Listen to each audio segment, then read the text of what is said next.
Hello friends, welcome to blue board classes. और एक बार फिर से आप सभी का बहुत बहुत स्वागत है बेसिक साइंस की सीरीज़ के इस एक और इंटरेस्टिंग लेक्चर में। दोस्तों, बेसिक साइंस की सीरीज़ के माध्यम से हमारा प्रयास आपको विज्ञान के बेसिक्स से अवगत कराना तथा विज्ञान को आप तक सरल व सहज तरीके से पहुंचाने का है। और इसी कड़ी में दोस्तों, आज हम बात करने वाले हैं पौधों में श्वसन और उत्सर्जन के बारे में। जी हाँ दोस्तों, श्वसन और उत्सर्जन सभी सजीवों में होने वाली दो बहुत ही महत्वपूर्ण प्रक्रियाएं हैं, जो न सिर्फ सजीवों के जीवन का आधार है, बल्कि सजीवों को निर्जीवों से अलग भी बनाती हैं।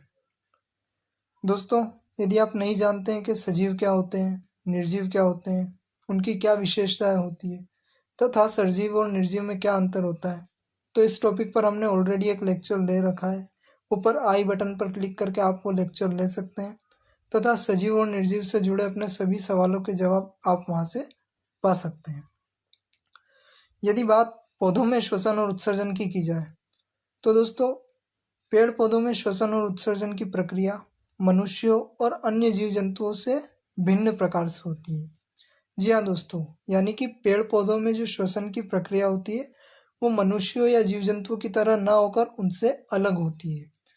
तो फिर पेड़ पौधों में श्वसन की प्रक्रिया कैसे होती है, पेड़ पौधों में श्वसन की प्रक्रिया का क्या महत्व है, ठीक है, वो कौन से अंग है जिनके द्वारा पेड़ पौधों में श्वसन और उत्सर्जन होता है, कौन से उत्सर्जी पदार्थ होते हैं, और पेड़ पौधों में श्वसन और उत्सर्जन से जुड़े ऐसे ही तमाम सवालों के जवाब यदि आप जानना चाहते हैं तो हमारे साथ बने रहिए।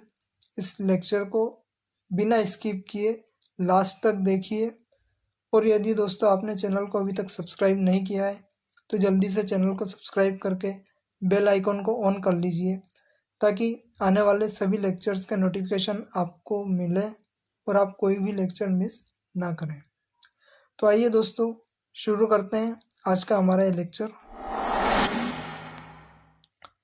श्वसन क्या है? जी हाँ दोस्तों, क्योंकि बात श्वसन की हो रही है तो सबसे पहले हमें जानना जरूरी है कि श्वसन होता क्या है। सिर्फ सांस लेने और छोड़ने को ही श्वसन नहीं कहा जाता है, ठीक है, याद रखिएगा। तो आइए श्वसन की परिभाषा जानते हैं। ऑक्सीजन से जटिल कार्बनिक पदार्थों को सरल कार्बनिक पदार्थों में विघटित कर उससे ऊर्जा प्राप्त करने की प्रक्रिया श्वसन कहलाती है। प्रत्येक सजीव की तरह पौधों में भी श्वसन की प्रक्रिया होती है। जैसा कि दोस्तों मैंने आपको पहले ही बताया कि श्वसन सभी सजीवों में होने वाली एक बहुत ही महत्वपूर्ण प्रक्रिया है। तो अन्य सजीवों की तरह पेड़ पौधों में भी श्वसन की प्रक्रिया पाई जाती है। पौधों में श्वसन के लिए कोई विशेष अंग या अंग तंत्र नहीं पाया जाता है, बल्कि पौधों में श्वसन की प्रक्रिया गैसीय विनिमय या विसरण के द्वारा होती है। दोस्तों, जैसे यदि हम बात करें मनुष्यों की या अन्य जीव जंतुओं की, तो हम सभी में श्वसन के लिए श्वसन अंग और पूर्ण विकसित श्वसन तंत्र पाया जाता है। जैसे नासिका, ठीक है, नासिका द्वार, श्वास नली, फेफड़े, ये सभी मिलकर क्या बनाते हैं? श्वसन तंत्र का निर्माण करते हैं। फिर चाहे मनुष्य हो या अन्य जीव जंतु, सभी में पूर्ण विकसित श्वसन तंत्र पाया जाता है। लेकिन जब बात पेड़ पौधों की आती है दोस्तों, तो पेड़ पौधों में ऐसा कोई भी पूर्ण विकसित श्वसन तंत्र नहीं पाया जाता है। जी हाँ दोस्तों, तो फिर पेड़ पौधों में श्वसन की प्रक्रिया कैसे होती है? तो पेड़ पौधों में जो श्वसन की प्रक्रिया होती है वो गैसीय विनिमय या विसरण के द्वारा होती है। अब यह गैसीय विनिमय या विसरण क्या होता है? दोस्तों, गैसीय विनिमय से तात्पर्य गैसों के आदान प्रदान से है। और विसरण क्या होता है? तो दोस्तों, विसरण एक ऐसी प्रक्रिया है जिसमें गैसीय अणु अधिक सांद्रता से कम सांद्रता की ओर तीव्रता के साथ गति करते हैं। जी हाँ दोस्तों, विसरण गैसों में होने वाली एक ऐसी प्रक्रिया है जिसमें गैसीय अणु अधिक सांद्रता से कम सांद्रता की ओर तेजी से गमन करते हैं। तो विसरण की प्रक्रिया को एक छोटे से उदाहरण के द्वारा काफ़ी अच्छे से समझा जा सकता है।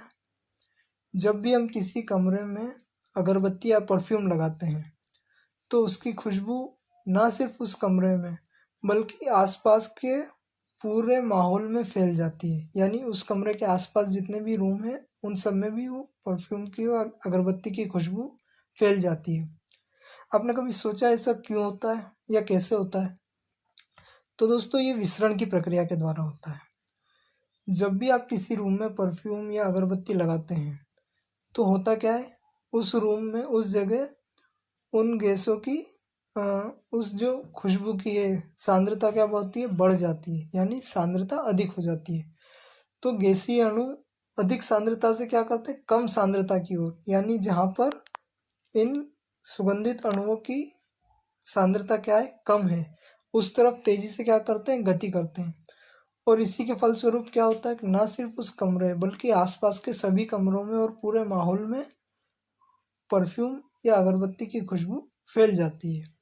आई होप आपको विसरण की प्रक्रिया समझ में आई होगी। तो इसी तरह विसरण की प्रक्रिया के द्वारा पेड़ पौधे क्या करते हैं, श्वसन की प्रक्रिया कंप्लीट करते हैं। पौधों में श्वसन की प्रक्रिया जड़ों में पाए जाने वाले मूल रोमों यानी हेयर रूट्स, पौधों की छाल पर पाए जाने वाले वातरंध्रों यानी लेंटिकल्स तथा पत्तियों पर पाए जाने वाले पर्णरंध्रों यानी स्टोमेटा के द्वारा होती है। दोस्तों हमें ये चीज़ मालूम पड़ गई कि पेड़ पौधों में श्वसन के लिए कोई भी विशिष्ट अंग या अंग तंत्र नहीं पाया जाता है। तो फिर पेड़ पौधों में श्वसन की प्रक्रिया किसके द्वारा होती है, कौन से भाग के द्वारा होती है?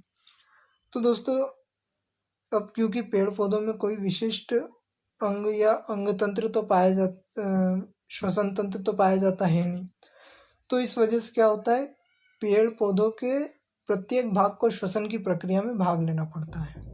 फिर चाहे वो जड़ें हों तो जड़ों पर पाए जाने वाले मूल रोमों के द्वारा श्वसन होता है, या तना हो या डालियां हो तो उन पर पाए जाने वाले वातरंध्रों के द्वारा श्वसन की प्रक्रिया पूर्ण की जाती है, या फिर पत्तियों की बात की जाए तो पत्तियों पर पाए जाने वाले स्टोमेटा यानी पर्णरंध्रों के द्वारा श्वसन की प्रक्रिया पूर्ण की जाती है। दोस्तों पेड़ पौधों के विभिन्न भाग कौन कौन से होते हैं, उनकी क्या विशेषताएं होती है या उनके क्या कार्य होते हैं, यदि आप ये नहीं जानते हैं तो इस टॉपिक पर हमने ऑलरेडी एक लेक्चर बना रखा है जिसमें हमने पेड़ पौधों के विभिन्न प्रकार, उनके विभिन्न भागों, उनकी विशेषताओं तथा उनके कार्यों को अच्छे से डिस्क्राइब किया है। तो मैं आपसे यही गुजारिश करूँगा कि आप आई बटन पर क्लिक करके वो लेक्चर लें ताकि पेड़ पौधों को समझने में आपको और ज़्यादा आसानी हो। तो दोस्तों यदि एक पेड़ पौधे में देखा जाए, पेड़ में देखा जाए या पौधों में देखा जाए तो सबसे अधिक मात्रा में क्या पाए जाते हैं, पत्तियाँ, ठीक है। और एक पत्ती में सैकड़ों स्टोमेटा यानी पर्णरंध्र पाए जाते हैं। तो इस तरह से पर्णरंध्रों की संख्या यानी स्टोमेटा की संख्या अनगिनत हो जाती है, यानी श्वसन की प्रक्रिया में सबसे महत्वपूर्ण भाग अगर कोई निभाता है तो वो होते हैं स्टोमेटा यानी पर्णरंध्र। तो आइए दोस्तों कोशिश करते हैं स्टोमेटा यानी पर्णरंध्र की संरचना को समझने की और ये किस तरह कार्य करते हैं। दोस्तों वैसे तो स्टोमेटा की संरचना काफ़ी जटिल होती है, लेकिन क्योंकि हमारे बेसिक साइंस की सीरीज चल रही है तो यहाँ मैं कोशिश करता हूँ हर चीज़ आपको इजी और सरल तरीके से समझाने की, और इसी के लिए मैंने स्टोमेटा की बिल्कुल सटीक और सिंपल और शॉर्ट संरचना आपके सामने यहाँ पर प्रस्तुत की है। तो आइए दोस्तों देखते हैं स्टोमेटा क्या होता है। स्टोमेटा या पर्णरंध्र पत्तियों की बाह्य त्वचा में पाए जाने वाले परवलयाकार सूक्ष्म छिद्र हैं जो कि दो विशिष्ट प्रकार की बाह्य त्वचीय कोशिकाओं के द्वारा घिरे रहते हैं जिन्हें रक्षक कोशिका यानी गार्ड सेल कहा जाता है। दोस्तों ये एक पत्ती की संरचना है। जब भी आप किसी पत्ती को देखेंगे तो एक उसका चिकना भाग होता है जो ऊपरी सतह होती है, और एक होता है उसका निचला भाग जो कि हल्की सी उभरी हुई और खुरदरी होती है। उसी उभरे हुए और खुरदुरे भाग में पाए जाते हैं स्टोमेटास, ठीक है। अब ये स्टोमेटा क्या होते हैं, देखिए दोस्तों स्टोमेटा एक बहुत जटिल संरचना है, लेकिन यह बहुत सिंपल तरीके से मैंने आपको डिस्क्राइब करने की कोशिश की। इस चित्र को आप ध्यान से देखिए, ये जो बीच में आपको खाली स्थान दिख रहा है ना, ये होता है स्टोमेटा, ठीक है। और इसके ये आसपास जो है ये होती है रक्षक कोशिका यानी गार्ड सेल। इन्हीं रक्षक कोशिकाओं के द्वारा ये स्टोमेटा खुलता और बंद होता है। ठीक है, यानी स्टोमेटा के खुलने और बंद होने में इन गार्ड सेल यानी रक्षक कोशिकाओं का बहुत महत्वपूर्ण रोल होता है। तो स्टोमेटा की संरचना को एक बार फिर से ध्यान से देख लीजिए, समझ लीजिए। रंध्र पत्तियों की बाह्य त्वचा पर पाए जाने वाले परवलय आकार सूक्ष्म छिद्र है। ठीक है, यहाँ आप इसकी स्ट्रक्चर ध्यान से देख सकते हैं।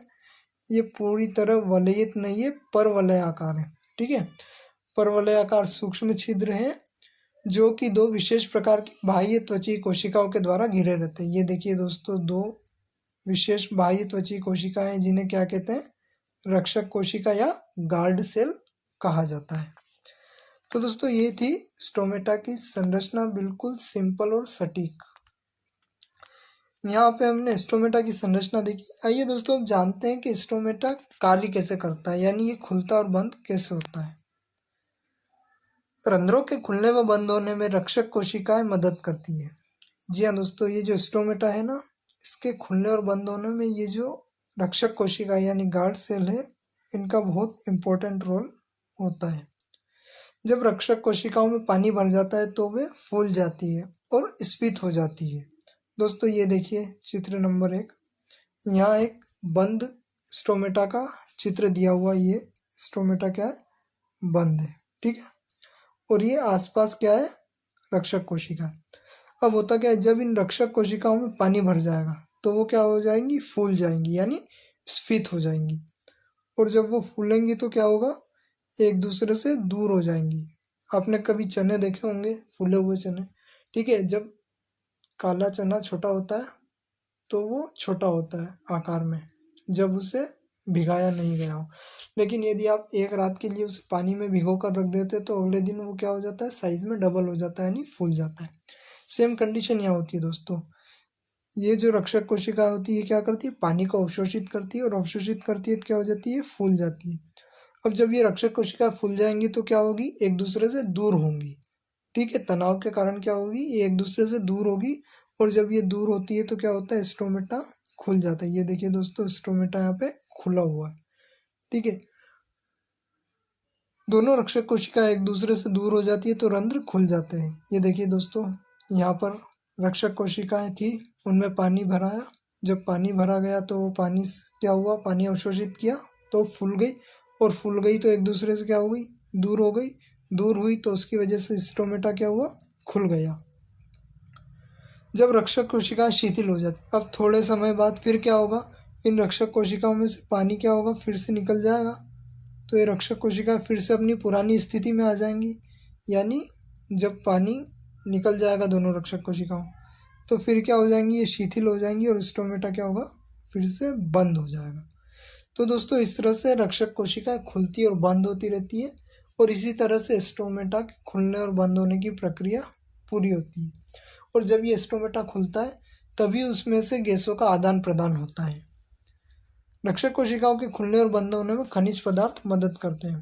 जी हाँ दोस्तों, जब जड़ें पानी अवशोषित करके लाती है तो उस पानी में कई सारे मिनरल्स होते हैं और वो मिनरल्स यहाँ स्टोमेटा के खुलने और बंद होने में अपनी महत्वपूर्ण भूमिका निभाते हैं। दोस्तों न सिर्फ श्वसन की प्रक्रिया, बल्कि जब हमने प्रकाश संश्लेषण के बारे में पढ़ा था, जब प्रकाश संश्लेषण जाना था, तो उसमें भी स्टोमेटा बहुत इंपॉर्टेंट रोल प्ले करते हैं। क्योंकि चाहे श्वसन हो या प्रकाश संश्लेषण, गैसों का आदान प्रदान जो होता है वो किनके द्वारा होता है, स्टोमेटा के द्वारा ही होता है। ठीक है, सिर्फ फर्क इतना आता है कि जब प्रकाश संश्लेषण की प्रक्रिया होती है तब क्या करते हैं, कार्बन डाइऑक्साइड ग्रहण की जाती है और ऑक्सीजन मुक्त की जाती है। और जब श्वसन की प्रक्रिया हो रही होती है तो श्वसन में ऑक्सीजन ग्रहण की जाती है और कार्बन डाइऑक्साइड मुक्त की जाती है। दोस्तों अक्सर जब किसी स्टूडेंट से पूछा जाता है कि पेड़ पौधे कौन सी गैस लेते हैं तो वो कार्बन डाइऑक्साइड बोल देते हैं। दोस्तों पेड़ पौधे कार्बन डाइऑक्साइड सिर्फ तब ग्रहण करते हैं जब वो प्रकाश संश्लेषण करते हैं।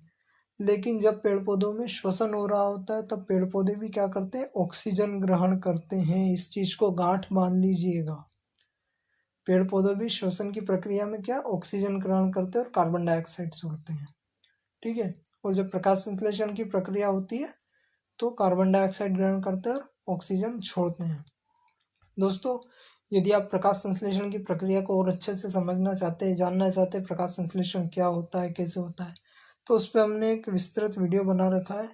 आप ऊपर आई बटन पर क्लिक करके उस लेक्चर को ले सकते हैं और प्रकाश संश्लेषण की पूरी प्रक्रिया को अच्छे से समझ सकते हैं। दोस्तों, अभी तक हमने श्वसन की परिभाषा को देखा, स्टोमेटा की संरचना को जाना कि स्टोमेटा क्या होता है, ठीक है, किस प्रकार वो क्या कार्य करता है, उसकी प्रक्रिया को जाना। अब हम देखते हैं कि श्वसन की प्रक्रिया में एक्चुअली होता क्या है, ठीक है। अब हम पूरी श्वसन की प्रक्रिया को समझने की कोशिश करेंगे। आप भी मेरे साथ दोहराइएगा ताकि आपको भी याद हो और आपके माइंड में ये सेट हो जाए। श्वसन वह प्रक्रिया है जिसमें सजीव ऑक्सीजन की उपस्थिति में कार्बनिक भोज्य पदार्थों का सरल रूप में विघटन कर उससे ऊर्जा प्राप्त करते हैं। आई रिपीट अगेन, श्वसन वह प्रक्रिया है जिसमें सभी सजीव ऑक्सीजन की उपस्थिति में कार्बनिक भोज्य पदार्थों का सरल रूप में विघटन कर उससे ऊर्जा प्राप्त करते हैं। पौधे अपने आसपास के वातावरण से ऑक्सीजन ग्रहण करते हैं तथा कार्बन डाइऑक्साइड और जलवाष्प को मुक्त करते हैं। वही चीज जो हमने परिभाषा में पढ़ा था पहले भी, कि क्या करते हैं सभी सजीव या पेड़ पौधे वातावरण से ऑक्सीजन ग्रहण करते हैं और जटिल कार्बनिक भोज्य पदार्थ। अब यहाँ ये प्रश्न उठता है कई के मन में आ रहा होगा कि ये भोज्य पदार्थ कहाँ से आया, ठीक है। जटिल कार्बनिक भोज्य पदार्थों की जब हम बात करें तो भोज्य पदार्थ आया कहाँ से। दोस्तों, जब प्रकाश संश्लेषण की प्रक्रिया होती है तो प्रकाश संश्लेषण की प्रक्रिया के स्वरूप पेड़ पौधे जो भोजन का निर्माण करते हैं उसे वो अपनी विभिन्न कोशिकाओं में क्या करते हैं, स्टोर करके रखते हैं, संरक्षित करके रखते हैं।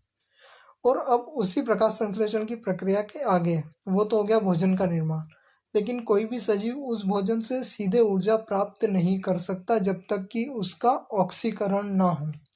जी हाँ दोस्तों, कोई भी सजीव भोजन से सीधे ऊर्जा प्राप्त नहीं कर सकता जब तक उस भोजन का ऑक्सीकरण ना हो। तो श्वसन एक कैसी प्रक्रिया है, ऑक्सीकरण की प्रक्रिया है, ठीक है। यहाँ कईयों के मन में सवाल उठ रहा होगा कि ऑक्सीकरण किसे कहते हैं। दोस्तों, जब किसी प्रक्रिया में ऑक्सीजन जुड़ती है तो वह प्रक्रिया ऑक्सीकरण कहलाती है। जब किसी प्रक्रिया में ऑक्सीजन जुड़ती है तो वह प्रक्रिया ऑक्सीकरण कहलाती है। और यहाँ हम देख सकते हैं दोस्तों, जो भोजन निर्माण किया था पेड़ पौधों ने प्रकाश संश्लेषण की प्रक्रिया के फलस्वरूप, उसमें क्या हुआ, ऑक्सीजन ऐड हुई, ठीक है। और यहाँ पर ऑक्सीजन ऐड हुई यानी इसका क्या हो गया, ऑक्सीडेशन हो गया, इसका ऑक्सीकरण हुआ। तो श्वसन कैसी प्रक्रिया हुई है, ऑक्सीकरण की प्रक्रिया हुई। तो जो पहले से कोशिकाओं में मौजूद जटिल कार्बनिक भोज्य पदार्थ था, अब उससे सीधे पेड़ पौधे या कोई भी ऊर्जा प्राप्त नहीं कर सकते। अब क्या होता है, जब ऑक्सीजन जो आती है उन जटिल कार्बनिक भोज्य पदार्थों के साथ रिएक्शन करती है तो उनको क्या करती है, वो तोड़ देती है, ठीक है। तोड़ेगी तो रिएक्शन होगी और रिएक्शन के फलस्वरूप क्या बनता है, कार्बन डाइऑक्साइड, जल और एनर्जी मुक्त होती है। आइए इसे पूरी अभिक्रिया के द्वारा समझते हैं।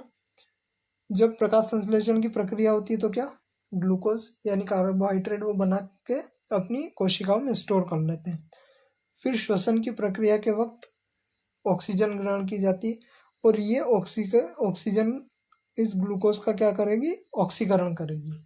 जब ग्लूकोज का ऑक्सीकरण होगा तो क्या होगा, कार्बन डाइऑक्साइड मुक्त होगी, जलवाष्प के रूप में मुक्त होगा और ऊर्जा का निर्माण होगा। और इसी ऊर्जा का प्रयोग पेड़ पौधे अपनी विभिन्न जैविक प्रक्रियाओं को पूर्ण करने में करते हैं। आइए इसकी केमिकल रिएक्शन भी देख लेते हैं।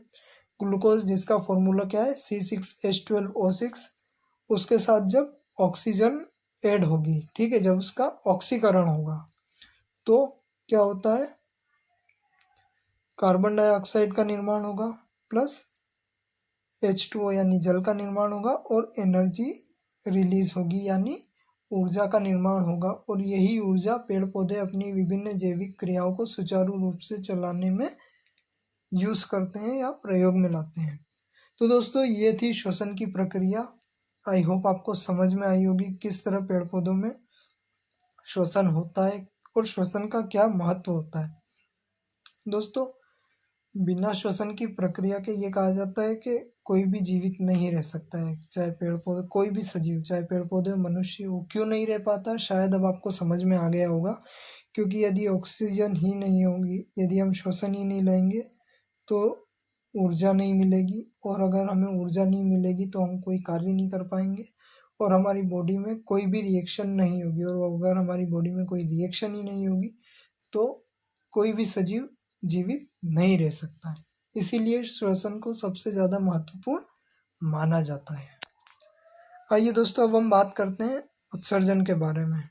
अभी हमने अब तक सजीव में श्वसन को पढ़ा, पेड़ पौधों में श्वसन को पढ़ा कि श्वसन कैसे होता है, क्या होता है, किस प्रकार श्वसन की प्रक्रिया पेड़ पौधों में होती है। अब हम पौधों में उत्सर्जन के बारे में पढ़ेंगे कि पेड़ पौधों में उत्सर्जन होता कैसे, उत्सर्जन की क्या प्रक्रिया है। तो आइए दोस्तों सबसे पहले हम उत्सर्जन को जानते हैं कि उत्सर्जन होता क्या है। सजीवों के द्वारा हानिकारक पदार्थों को शरीर से बाहर निकालने की प्रक्रिया उत्सर्जन कहलाती है। आई रिपीट, सजीवों के द्वारा हानिकारक पदार्थों को शरीर से बाहर निकालने की प्रक्रिया उत्सर्जन कहलाती है। और उत्सर्जन भी सभी सजीवों में होने वाली एक प्रक्रिया है, चाहे मनुष्य हो, चाहे पेड़ पौधे हो, पशु पक्षी हो, कोई भी हो सजीव, सभी सजीवों में उत्सर्जन की प्रक्रिया पाई जाती है। सभी सजीवों की तरह पेड़ पौधों में भी उत्सर्जन की प्रक्रिया पाई जाती है। जैसा कि मैंने कहा दोस्तों, सभी सजीवों में उत्सर्जन की प्रक्रिया पाई जाती है, तो पेड़ पौधों में भी जाहिर सी बात है उत्सर्जन की प्रक्रिया पाई जाती है। लेकिन श्वसन की ही तरह पेड़ पौधों में उत्सर्जन के लिए भी कोई विशेष अंग या अंग तंत्र नहीं पाया जाता है। दोस्तों इस लेक्चर की शुरुआत में मैंने आपसे कहा था, मैंने आपको बताया था कि पेड़ पौधों में श्वसन और उत्सर्जन की जो प्रक्रिया है वो मनुष्यों या अन्य जीव जंतुओं से बिल्कुल अलग होती है। और यदि आप जानना चाहते हैं वो कैसे होती है तो लास्ट तक बने रहिएगा और देखिएगा। दोस्तों यही वो रीज़न है जिसकी वजह से पेड़ पौधों में श्वसन और उत्सर्जन मनुष्य और अन्य जीव जंतुओं की तुलना में अलग तरीके से होता है। क्योंकि पेड़ पौधों में ना तो श्वसन के लिए कोई पूर्ण विकसित श्वसन तंत्र पाया जाता है, ना ही उत्सर्जन के लिए कोई विशेष अंग या उत्सर्जन तंत्र पाया जाता है। और यही रीज़न है कि पेड़ पौधों में श्वसन की प्रक्रिया और उत्सर्जन की प्रक्रिया जो है वो मनुष्यों और अन्य जीव जंतुओं की तुलना में अलग प्रकार से होती है। तो अब कैसे होती है आइए वो जानते हैं। पादपों में नाइट्रोजन युक्त अपशिष्ट पदार्थ जैसे यूरिया तथा यूरिक अम्ल का निर्माण नहीं होता है, बल्कि पादपों में टेनिन, लेटेक्स, गोंद, रेजिन, रबड़ आदि पेड़ पौधों के द्वारा उत्सर्जित पदार्थ होते हैं। दोस्तों यदि मनुष्य की बात की जाए या अन्य जीव जंतुओं की बात की जाए तो उनमें उत्सर्जित पदार्थ के रूप में यूरिया या यूरिक अम्ल या अमोनिया का उत्सर्जन उनके द्वारा किया जाता है। और उसी आधार पर जीव जंतुओं को 3 कैटेगरी में डिवाइड किया जाता है, यूरियोटेलिक, यूरिकोटेलिक और अमीनोटेलिक। ठीक है, लेकिन यदि पेड़ पौधों में देखा जाए तो पेड़ पौधों में ऐसा कोई विशेष उत्सर्जित पदार्थ का निर्माण नहीं होता है। दोस्तों पेड़ पौधों में जो उत्सर्जित पदार्थ बनते हैं वो प्रायः जलवाष्प के साथ वातावरण में मुक्त हो जाते हैं। ठीक, जैसे हमने अभी श्वसन की प्रक्रिया में देखा था दोस्तों कि जब ग्लूकोज का ऑक्सीडेशन होता है तो कार्बन डाइऑक्साइड के साथ जलवाष्प मुक्त होता है। ठीक है, पेड़ पौधों से जलवाष्प मुक्त होने की ये प्रक्रिया वाष्पोत्सर्जन कहलाती है। आई रिपीट, पेड़ पौधों से जलवाष्प मुक्त होने की प्रक्रिया वाष्पोत्सर्जन कहलाती है। और पेड़ पौधों से उत्सर्जित पदार्थ भी जो होते हैं अधिकतर इसी वाष्पोत्सर्जन के द्वारा पेड़ पौधों के शरीर से बाहर कर दिए जाते हैं। इसीलिए पेड़ पौधों में उत्सर्जन के लिए कोई विशेष अंग या विशिष्ट अंग तंत्र नहीं पाया जाता है। लेकिन उसके अलावा भी कई और उत्सर्जित पदार्थ जो पेड़ पौधों में पाए जाते हैं, तो पेड़ पौधे उन्हें किस रूप में बाहर करते हैं? वो टेनिन, लेटेक्स, गोंद, रेजिन और रबड़ के रूप में पेड़ पौधों के द्वारा उत्सर्जित पदार्थ बाहर किए जाते हैं। ठीक है, चाहे टेनिन हो, लेटेक्स हो, गोंद हो, रेजिन हो, रबड़ हो, ये सभी पेड़ पौधों के उत्सर्जित पदार्थ होते हैं जो पेड़ पौधों के द्वारा समय समय पर मुक्त किए जाते हैं और जिनका हम हमारी दैनिक प्रक्रियाओं में प्रयोग करते हैं। तो क्योंकि पेड़ पौधों में कोई विशेष उत्सर्जी अंग नहीं पाया जाता है, तो पेड़ पौधों में उत्सर्जन की प्रक्रिया मनुष्यों से और अन्य जीव जंतुओं से क्या होती है? अलग होती है। और उसका रीज़न ये है क्योंकि पेड़ पौधों में कोई विशेष उत्सर्जी पदार्थ का निर्माण नहीं होता है। ठीक है दोस्तों, तो दोस्तों ये था हमारा आज का पेड़ पौधों में श्वसन और उत्सर्जन पर आधारित आज का ये लेक्चर। आई होप आपको पसंद आया होगा, आप सभी ने बहुत कुछ इस लेक्चर से जाना होगा, सीखा होगा। तो जल्दी से वीडियो को लाइक कीजिए, ज़्यादा से ज़्यादा दोस्तों के साथ उसे शेयर कीजिए। आपने यदि अभी तक चैनल को सब्सक्राइब नहीं किया है तो चैनल को सब्सक्राइब करके बेल आइकन को ऑन कर लीजिए ताकि आने वाले सभी लेक्चर्स के नोटिफिकेशन आप तक ज़रूर पहुँचे और आप किसी भी लेक्चर को मिस ना करें। और यदि आप हमारे नियमित दर्शक हैं, हम हमारे साथ जुड़े हुए हैं, तो ब्लू बोल्ट क्लासेस के साथ जुड़ने के लिए आपका बहुत बहुत शुक्रिया। इसी तरह हमारे साथ जुड़े रहिए, पढ़ते रहिए, बढ़ते रहिए और हमारा साथ देने के लिए बहुत बहुत धन्यवाद।